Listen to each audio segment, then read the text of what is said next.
Welcome to your 1031 Exchange Fun Fact. Today we're going to talk about the 45-day identification and the identification of the replacement property. The identification must be sent or delivered in writing by the exchanger to someone involved in the exchange who is not a disqualified party.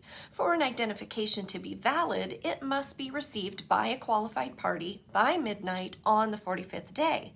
Identifications are usually made to the facilitator via a 45-day identification form.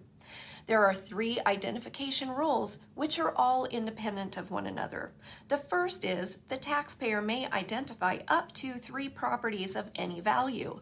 The second rule is called the 200% rule, meaning if you were to identify 4 or more properties, the total value of all identified properties does not exceed 200% of the fair market value of all properties relinquished. The third is the 95% rule.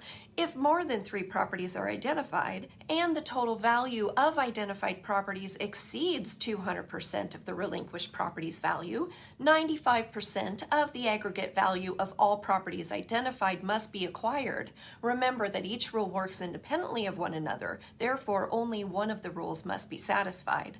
Properties must be identified by address or legal description. Thank you for joining me. For more information, please visit 1031exchange.com.